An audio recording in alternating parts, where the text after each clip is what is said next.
Hello and welcome. In this video, I'm going to show you how to model a rectangular cavity in COMSOL Multiphysics. In this model, the left boundary is set to TH and the right boundary is set to TC.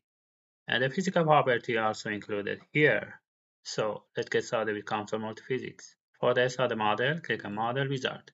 In this example, we have a 2D dimensional, so we select 2D. In this model, we have heat transfer and fluid flow together. So we select fluid flow and select non-isothermal, and we select laminar flow. Okay. In this section, we need to define our study because in our model we have a steady state condition, so we select a stationary. Okay. The first step defining our parameters. So click on parameters 1, and here we define our parameters.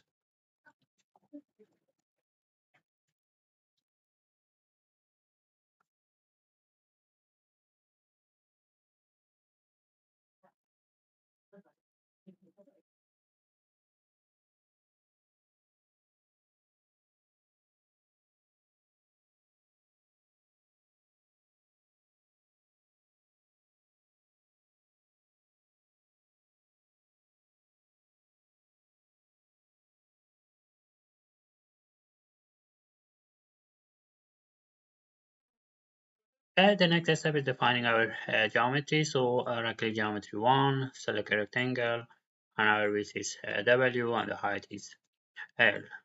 Okay. Now click on build selected. Okay. Now click on materials, right-click on materials, add material from library, and here we need to select our fluid. Our fluid in this example is air, so we open liquid and gases, and here we select air, add to component. Okay. And now click on laminar flow, and here for compressibility we use incompressible flow, and also because we have natural convection, so we active include gravity. Okay, and also for convergence problem and issue, we need to define our pressure constraints. So select a point and select pressure point constraint, and we select this point for pressure constraint, and its value is 0. Okay. Now let's manage transfer fluid.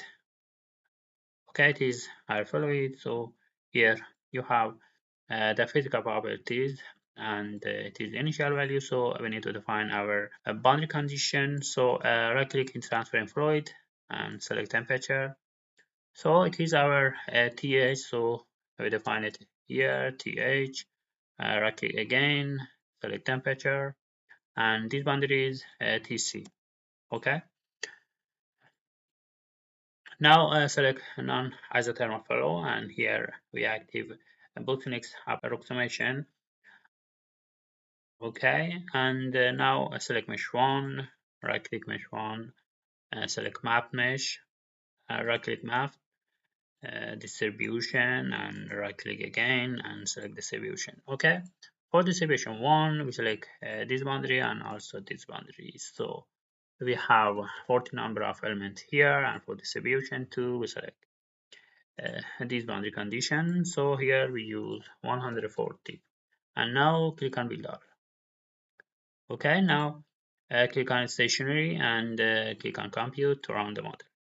Okay, it is our velocity distribution. Here we have pressure distribution. It is our temperature. As you can see, it is our temperature and velocity distribution together. So now click on velocity and right click on velocity, select streamline. Okay, and here we use a different option here. For example, the universal density.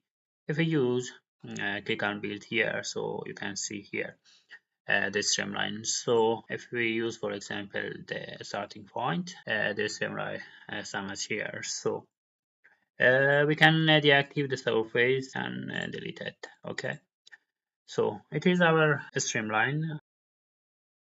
Now select temperature, and also here we can show the contour. So select the contour and plot again. So it is our contour for the temperature. So we can delete, for example, the surface 1, and here, yeah, as you can see, it is our temperature contour in our domain.